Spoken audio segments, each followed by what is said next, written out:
Hi, welcome back. In today's video, we're going to discuss random sizes for our figure. Here, we are importing the necessary libraries, Matplotlib library and NumPy. And then here, I will discuss this line later. Here, we are generating random numbers for X and random numbers for Y. Then we are having the scatter plot being plotted. We are having the horizontal line for the X and vertical line for the Y. And we are having the S for the size. We could write down, for example, 10 for the size for the moment. The color to be blue and the transparency adjustment, we put 0.5. And we're going to plot our scatter plot. So when I run the code, we see that here is our figure.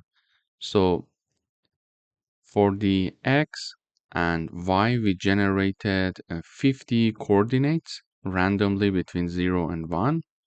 For example, this is our first point with its corresponding X value for X coordinates and its corresponding Y value for the Y coordinates here, okay?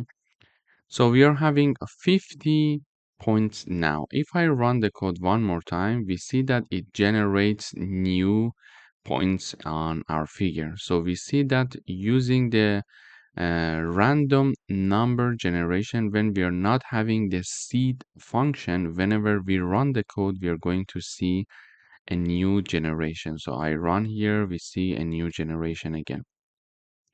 And this is the transparency adjustment. It can be up to maximum 1. So you see that it's more strong, the color. And if we are having, for example, 0.1, we see that it is adjusted quickly and now it's not that strong. So I put it to be 0.5. But one thing that I would like to discuss in this video is the following. We can have also random sizes. S is for our size. For example, we can put 10, we can put 50.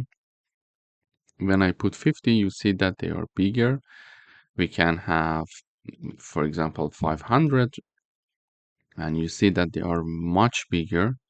And at some point, there are overlaps here as well. So how do we generate it randomly? If we want to generate it randomly, we create a new variable here called sizes. Then using the random and randint function, we are going to generate random sizes for our figure. This is the starting point. This is the ending point, and these are the numbers of the sizes that we want it to be generated. So when we are using the random dot randint, we are going to have random integer numbers to be generated, and there are 3 arguments. So the last one is the size equals 50. So this means that we want 50 sizes. Okay, because we were having 50 points here, we need 50 sizes for our points as well. So this is why we are putting the 50 there. Then we need to have the starting point, and ending point. We want to have sizes to be minimum 50 and maximum 500. Okay, so it is going to generate a number between 50 and 500, and it is going to do it 50 times. So now that we are having this variable sizes, I copy this name, and instead of 50, I paste sizes. So when I run the code at this time, we see that the sizes are different. Why? Because we generated 50 sizes between 50 and 500, the starting point and the ending point. And because these numbers are random, they are not equal to each other. So one point is going to get this size, one is going to get this size, one this one, one this one, one this one, for example. So they vary in this range. Okay. However, if I fix it to a number, for example, if I fix it to 50, we are going to have the sizes to be the same. But if we are putting the sizes there, the sizes is having 50.